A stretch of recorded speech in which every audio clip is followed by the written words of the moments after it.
중요한 포인트는 100% 대한민국을 만들겠다고 했던 대통령이 촛불과 태극기 집회를 양분하면서 실제로 촛불 집회는 나갈 생각이 전혀 없다고 얘기를 했어요. 그 인터뷰에서 단호하게 없습니다. 이렇게 딱 얘기를 했지만 이제 뭐 촛불의 2배가 넘는 인원이 나오면서 뭐 이렇게 추운 날씨에 뭐 가슴이 미어진다 이런 표현을 했고 여지를 남겼어요. 지금은 나갈 생각이 없지만. 정확한 워딩이 이렇습니다.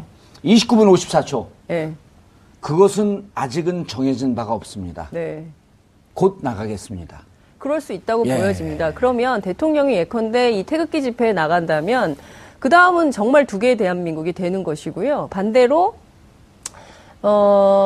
반대, 그러니까 이를테면 촛불, 1000만 촛불이 나온 국민들의 여론이나 이런 것은 무시하겠다는 이쪽에 나온 태극기 집회만 국민이다. 이렇게 보는 시각이 가능해지는 거. 또 하나는 조윤선 장관 구속과 관련해서 그게 뭐 뇌물도 아닌데 특검이 너무했다, 과했다 이런 표현을 하거든요. 블랙리스트 자체에 대해서 이게 뭐가 문제인지 인식이 없는 거예요. 이것은 잘못이 아니라고, 구속감이 아니다. 그렇죠. 이런 생각을 하고 있다는 점이 매우 충격적인 것이죠. 변호사님, 제가 요즘 얻은 닉네임이 만주 변호사입니다. 사법고시를 패스하지 않고 헌재와 특검을 제일 잘하는 민간인. 제가 걱정이에요, 사실. 정우 형님뿐만이 아니라 온 국민이 다 법에 대해서 너무 잘 알게 돼서 이제 변호사 못해먹고 생존의 위협을 좀 느끼는 것 같아요, 요즘에. 야, 이거 방송을 하면서도 이게 내가 내 무대을 스스로 파고 있는 게 아닌가 하는 생각이 들 때가 있어요. 그래서 그 변호사직을 위협하는 사람이 2명이 앞서거니 뒤서거니 경쟁하고 있거든요. 범법 전문가가 김재동 씨. 그다음에 일반 법률 전문가가 정봉주. 아니 그런데 이제 제가 왜 그 말씀을 드리냐 하면 장윤성 기자가 지금 블랙리스트 얘기했잖아요.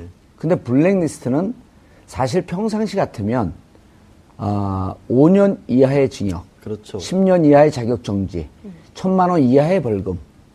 보통 변호사들이 벌금형까지는 못 외우는데 대단하시네 진짜. 그래서 평상시처럼 이렇게 국민 여론이 몰려있지 않을 때는 이것은 구속수사감이 아니에요. 그런데 구속됐거든요. 이걸 변호사 누군가가 얘기를 해준 겁니다. 그래서 블랙리스트 별거 아니지 않냐. 그래서 특검에서는 이렇게 얘기했단 말이에요. 블랙리스트 할 때 이것은 헌법 정신 위배다. 그렇죠. 그다음에 19조 양심의 자유, 21조, 22조 표현, 언론 표현의 자유. 큰일 난다. 큰일 났네. 어떡하지, 이거? 우리는 계속 부를 테니까 걱정하지 마세요. 그래서 그거를 적시했거든요. 물론 이것은 법률 위반 아니지만 이렇게 헌법 정신을 위배한 위중한 것이다라고 하면서 헌재에다가도 시그널을 줬고 알려줬잖아요. 그렇습니다. 사실 뇌물죄랑 딱 비교를 한 게 현재 이제 특가법상 뇌물을 하면 5년 이상이게 되지만 말씀하신 그런 직권남용 5년 이하니까 정말 천지 차이거든요. 하지만 장 기자께서 잘 지적을 하신 것처럼 저도 이 부분이 가장 충격적이었어요. 사실은 인식이 없구나. 뭐가 인식이 없구나. 아니 다른 게 아니라 이 촛불 집회와 탄핵 반대 집회도 그렇지만 그렇게 한다는 것은 국민을 반으로 쪼개놓고 내 편을 가르는 것을 대통령과 그다음에 국정을 이끌어갈 비서실장과 장관이 그걸 주도했다라는 건데 어마어마한 일이잖아요, 사실은. 저는 대통령이 거의 알 수 있을 것 같은 상황에서. 그런 상황에서 이거는 듣고 마음이 아플 정도예요, 솔직히. 아무리 지금의 상황이 본인의 개인적으로 놨었을 때는 어려운 상황이라 할지라도 국가를 쪼개면서까지 그거를 자기가 살아날 길을 찾아서는 안 되는 거잖아요. 지금 기대는 거는 지금 뭐 10몇 %는 아직도 지지하는 사람들의 목소리를 더 끌어올려서 예를 들어 한 30%까지 끌어올리면 원래 받았던 콘크리트 지지를 받아들이면 헌법재판소도 부담을 느낄 것이다. 이런 걸 기대하는 건데 문제는 그렇게 되면 그 30%가 설령 올라간다고도 그 30%가 나머지 70%는 완전히 쪼개집니다. 나라가 절단나는 거예요. 어제 인터뷰 보면 나라는 없고 개인만 있었던 거 아니에요? 그게 너무나 가슴이 아픈 거예요. 전 진짜 가슴이 아파요. 진짜 뇌물죄는요. 개인적인 비리입니다. 공무원이지만 공직과 관련된 문제지만 그냥 그 공무원이 돈을 몇십억을 받아먹고 끝나는 거예요. 그 사람 하나 처벌하면 끝나는 거예요. 나라를 절단내진 않아요. 근데 블랙리스트는 국가를 쪼개겠다는 거거든요. 국민을 구분하는 거였거든요. 왜 그것의 심각성을 모르는 거예요? 그러니까 차 교수님, 우리가 이 얘기를 하면서 그 진시황의 분서갱유에 비유했단 말이에요. 그 역사상 가장 극악무도한 범죄 행위 아니에요, 그게? 그렇죠. 자기 국민과 인류를 적으로 내모는. 그게 블랙리스트라고 얘기했던 겁니다. 그렇죠. 근데 그거에 대한 죄의식이 없어요. 아마 죄의식이 없다기보다도 그 지금 사안의 심각성 자체를 너무 강하게 인식하고 있기 때문에 나름대로 발뺌을 하려고 하는 것이 아닌가 하는 생각입니다. 사실 뭐 아시다시피 지금 탄핵 소추 사유 중에 하나가 언론 자유 침해지 않습니까? 예. 물론 뭐 거기에서 지금 이야기하는 그러니까 탄핵 소추 안에서 이야기하는 언론 자유 침해라는 거는 세계일보 조항규 사장의 그 경질에 따른 그 외압 그 부분을 규명하는 부분입니다만은 그러나 지금 그 박근혜 정부 안에서 언론 자유 침해가 그러니까 얼마만큼 심각했나 정도를 들여다볼 수 있는 가장 간단한 지표 아닌가요? 그렇기 때문에 이 지금 이제 문학의 블랙리스트라는 것 자체가 표현의 자유, 사상의 자유, 양심의 자유 그렇죠. 다 연결되어 있는 거 아니에요? 그것이 결국 언론 자유하고 뭐가 다릅니까? 그런 부분에 대해서 본인이 생각했을 때는 이것이 탄핵 심판에서 중요한 이 중거가 될 수 있다. 그런 측면에서 지금 아주 그 1월 1일 날 기자간담회 때도 이 부분 전혀 모른다고 이야기했습니다. 예. 그리고 이제 조윤선 장관 이야기도 했지만 유진년 장관에 대해서도 이런 이야기를 했습니다. 장관으로 재직할 때 한 말과 퇴임할 때 말이 달라서 개탄스럽다. 예. 그런 이야기를 했습니다. 일종의 진실 게임으로 몰고 가는 거거든요. 그렇죠. 그렇기 때문에 지금 유진용 전 장관은 어제 그 헌법재판소에 가서 이야기를 했지 않습니까? 그 실제적으로 그런 일이 있었고 자기가 물러나기 전에 물론 그것 때문에 물러난 측면이 분명히 강합니다만 대통령에게 이런 식으로 해서는 안 된다. 분명히 이야기를 했다는 거 아닙니까? 예. 그럼 뭐 기자들한테도 이야기했고 헌법재판소에 가서도 이야기할 정도인데 이 정도의 신념이 확신한 분이 이 주무장관으로서 그 부당한 부분에 대해서 왜 공개적으로 그러니까 대통령한테 말을 못했을까요? 대통령 꼬리 내렸을까요? 저는 그렇게 보지는 않습니다. 예. 유진용 장관이 어떻게 살아왔는 건 알만한 국민은 다 알지 않습니까? 예. 그렇기 때문에 박근혜 대통령이 지금 이 블랙리스트 부분에서 강하게 이렇게 부인을 하는 모습 자체가 저는 심각성을 오히려 더 잘 알고 있기 때문에 그렇게 하는 것이 아닌가 예. 싶습니다. 유진용 장관은 2014년 6월 퇴임하면서 여기에 반대했던 1급 공무원들이 날아가는 모습까지 같이 보면서 이런 얘기를 했다고 그래요. 언론 보도에 따르면 기록들을 잘 챙겨라.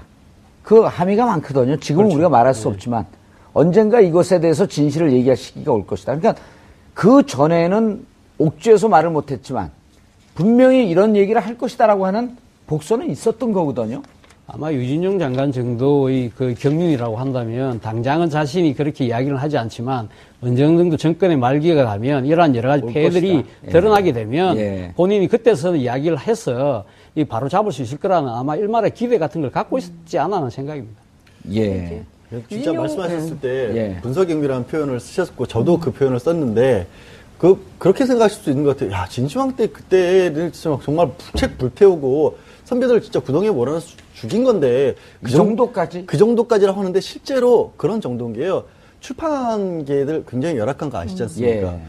본인의 어떤 뜻에 맞지 않는 책들을 내놓는다는 이유로 출판사업 지원도 끊었고 마다못해 그 사람들에게만 지원을 끊는 게 뭐가 좀 어색하니까 세종도서 같은 거 아예 없었거든요. 근데요, 그게 다른 것도 아니고 1년에 몇 선정을 해가지고 책 1,000만 원어치를 사주는 겁니다.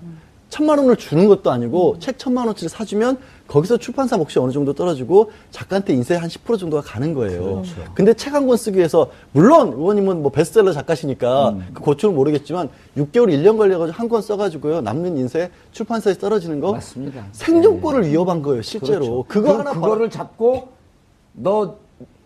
우리가 원하는 대로 글을 써라. 그러니까요. 그 정말 푼돈 가지고 사람들의 생사 여타를 좌우했던 거예요. 실제 심각한 문제예요. 예. 제가 이 얘기를 꼭 해야 될 것 같은데요. 그러니까 어제 유진용 장관이 헌법재판소에서 와서 했던 얘기 중에 핵심인데 그 세월호 당시 참사 당시에 대통령이 해경 해체해야 된다고 했었잖아요. 근데 관련해서 국무위원 회의할 때 이것은 대통령이 독단적으로 결정할 문제가 아니고 국무위원들끼리 상의를 해야 된다. 이런 얘기를 했다는 거예요. 물론 이제 국무위원 총사퇴해야 되는 일이다. 이런 얘기를 당시에 해서 논란이 되기도 했었는데 이 발언에 대해서 박근혜 대통령이 역정을 내면서 뭐라고 얘기를 했냐면 내가 대한민국의 모든 사람들의 의견을 들어야 돼요? 이런 얘기를 했다는 겁니다.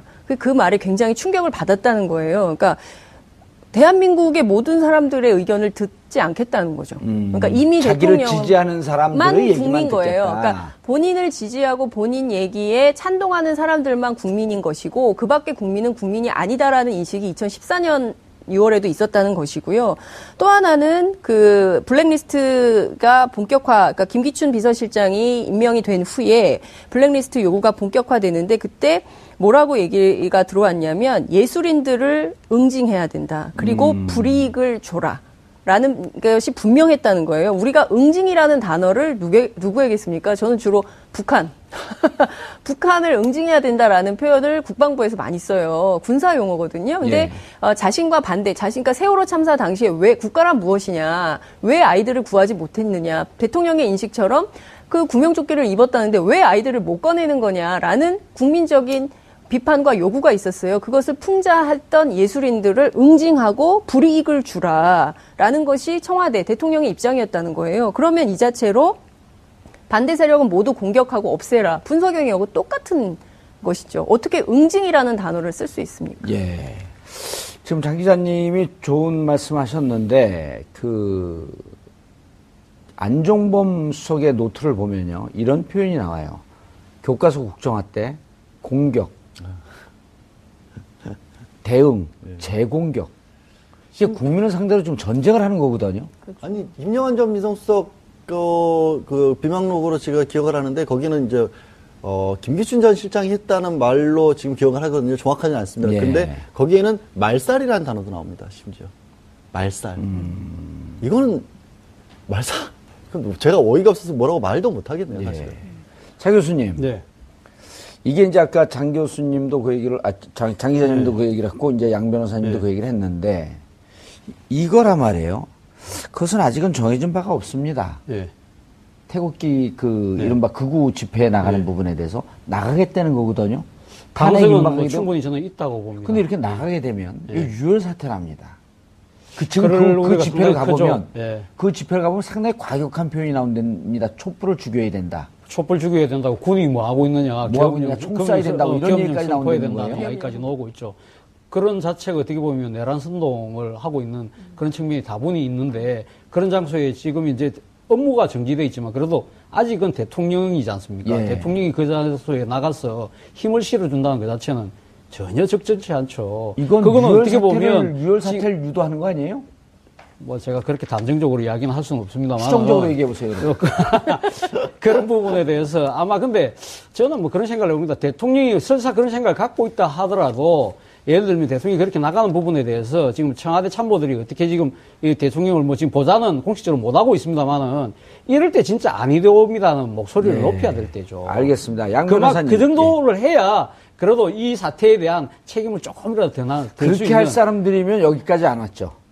그 마지막으로 호소를 하는 거죠. 너무나 심각한 사태가 뻔히 보일 수 있는 상황이니까. 조대한 민정수석이 또 한 축을 담당하고 있는 것으로 추정되옵니다.